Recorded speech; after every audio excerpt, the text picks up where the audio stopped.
बिस्मिल्लाहिर्रहमानिर्रहीम। अस्सलाम वालेकुम स्टूडेंट्स, मैं सर कमर और आप देख रहे हैं कमर एकेडमी। स्टूडेंट्स, आज हमारा इकोनॉमिक ऑर्डर क्वांटिटी का नेक्स्ट लेक्चर होगा, तो हम क्वेश्चन को पढ़ते हैं। स्टूडेंट्स, हमारे पास क्वेश्चन नंबर 26 है। हमने यहाँ लिख लिया डेटा, तो हम पहले क्वेश्चन को पढ़ते हैं, फिर इसका हम डेटा बनाएंगे। हमारे पास लिखा हुआ students, Hafiz industrial works purchases a certain item of raw material in lots of 9600 units which is a 6 month supply. याद रखिए स्टूडेंट्स, यहाँ पे कह रहे हैं हाफिज इंडस्ट्रियल वर्क्स ने, ठीक है, कोई रॉ मटेरियल है, उसके 9600 यूनिट्स खरीदे हैं, लेकिन which is a 6 month supply. यानी ये जो उन्होंने 9600 यूनिट्स खरीदे हैं, ये सिर्फ 6 महीनों के लिए हैं।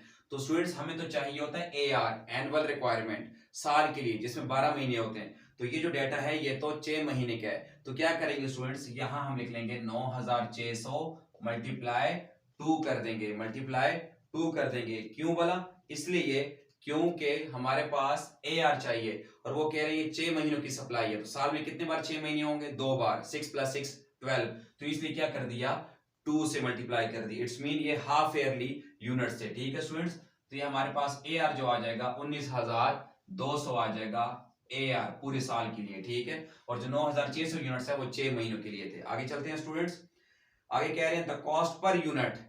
तो ये स्टूडेंट्स कौन से आ गई? पर यूनिट कॉस्ट 40 आ गई है। ठीक है, क्योंकि इसके साथ एनुअल या स्टोरेज का लफ्ज नहीं है। फिर ऑर्डरिंग कॉस्ट स्टूडेंट्स ये ओसी है 75। उसके बाद वो कह रहे हैं एंड कैरिंग कॉस्ट 20%। ये क्या है? Interest rate 20%। क्यों? परसेंटेज की वैल्यू है। स्टूडेंट्स, हमने डाटा पढ़ लिया है, इसमें एक चीज नहीं है, एनुअल या स्टोरेज पर यूनिट कॉस्ट, जो कि मैं आपको बता चुका हूं, हो या ना हो, इट्स ओके। ठीक है जी। ओके स्टूडेंट्स, रिक्वायरमेंट पे आते हैं।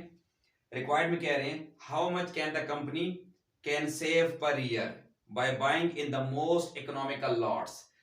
स्टूडेंट्स, मैं आपको बता चुका हूं इससे पहले लेक्चर्स में भी कि हमारे पास ईयूक्यू में 2 तरह के सवाल होते हैं, एक सिंपल प्रूफ वाले और एक सेविंग वाले। और आपको मैं ये बता चुका हूं हमें किस तरह पता चलेगा ये सेविंग वाला सवाल है, कि रिक्वायरमेंट के अंदर कहीं ना कहीं सेविंग या सेव का लफ्ज होगा। अब देखिए, इसमें लिखा हुआ है how much can the company can save per year. बताएं कंपनी हर साल कितना सेव कर सकती है, ठीक है, पैसा वगैरह, by buying in the most economical lots. Economic means ईयूक्यू।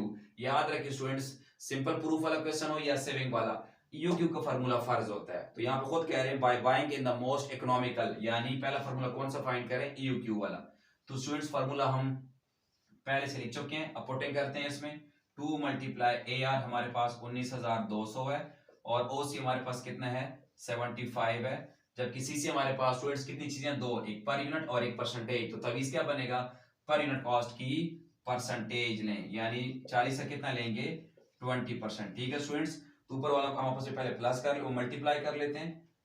तो स्टूडेंट्स, इसकी वैल्यू आ गई 288 और फिर 4 जीरो, और नीचे हम क्या करेंगे? 40 से कितने परसेंट लेंगे? 20%, जो कि आ जाएगा स्टूडेंट्स 8 आ जाएगा। ठीक है स्टूडेंट्स, अब क्या करेंगे? हम पहले इसको 8 पे डिवाइड कर देंगे। तो स्टूडेंट्स, हमारे पास वैल्यू आ गई 36 और आगे 4 जीरो। ठीक है स्टूडेंट्स, अब हम इसे क्या ले लेंगे?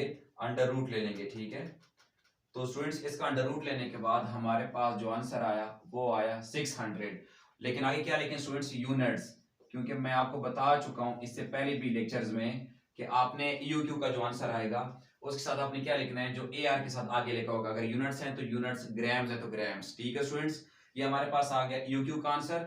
और वो कह रहे थे how much can the company can save, यानी सेविंग टेबल। ठीक है स्टूडेंट्स, तो हम सेविंग टेबल का भी वही 7 कॉलम बना चुके हैं, और आपको मैं इससे पहले लेक्चर्स में बता चुका हूं कि हमारे पास सेविंग टेबल में वैल्यू कितनी बार लिखते हैं? 2 बार।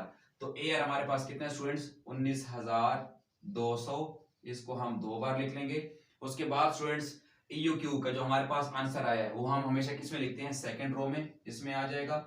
और ऊपर के लिए क्या करेंगे? इसमें 200 माइनस नहीं करेंगे, क्योंकि ये सेविंग वाला क्वेश्चन है। तो ऊपर वाली कौन सी वैल्यू आएगी? जो ए आर में मल्टीप्लाई से पहली वैल्यू होती है, यानी कि 9600। ठीक है स्टूडेंट्स, ये पॉइंट आपने कभी नहीं भूलना सेविंग वाले क्वेश्चन में। आप क्या करेंगे स्टूडेंट्स? नंबर ऑफ ऑर्डर के लिए पहले कॉलम को दूसरे कॉलम पे डिवाइड कर देंगे, ये 2 आ जाएगा। उसके बाद देखते हैं स्टूडेंट्स कि नेक्स्ट में कितना आ रहा है। तो नेक्स्ट में हमारे पास वैल्यू आ गई 32। ठीक है स्टूडेंट्स, फिर क्या करेंगे? ओसी। ओसी हमारे पास कितनी वैल्यू है? 75। इसके ऊपर ऐसे लिख लेंगे 75। अब क्या करेंगे? इसको पिछले कॉलम से मल्टीप्लाई करेंगे। 75 मल्टीप्लाई टू 150, और फिर 75 को मल्टीप्लाई करेंगे किससे? 32 से। ठीक है, तो ये हमारे पास स्टूडेंट्स आ जाएगा 2400। ठीक है, उसके बाद हम आते हैं एवरेज इन्वेंट्री, जिसका फॉर्मूला क्या होता है? सेकंड कॉलम को 2 पे डिवाइड कर दो। 600 का 300 आ जाएगा और 9600 को हम क्या करेंगे 2 पे डिवाइड करेंगे तो इसका आ जाएगा स्टूडेंट्स 4800। ठीक है। उसके बाद सीसी हमारे पास सीसी की वैल्यू कितनी आई है स्टूडेंट्स, जो फॉर्मूले के अंदर है 8, तो हम सीसी के ऊपर 8 लिख लेंगे।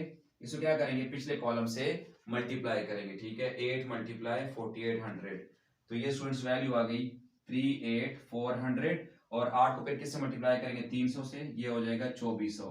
ठीक है।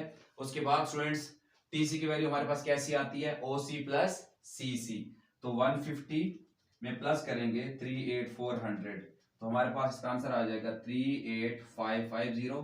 ठीक है। और उसके बाद 2400 में ये प्लस करेंगे आ जाएगा 4800। ठीक है स्टूडेंट्स, ये हमारे पास सारे कॉलम बन गए। लेकिन हमारे पास ये कौन सा क्वेश्चन है, सेविंग वाला, तो फिर हम क्या करते थे कि टीसी की जो पहली वैल्यू है उसमें हम दूसरी वाली क्या करते हैं, माइनस करते हैं। ठीक है।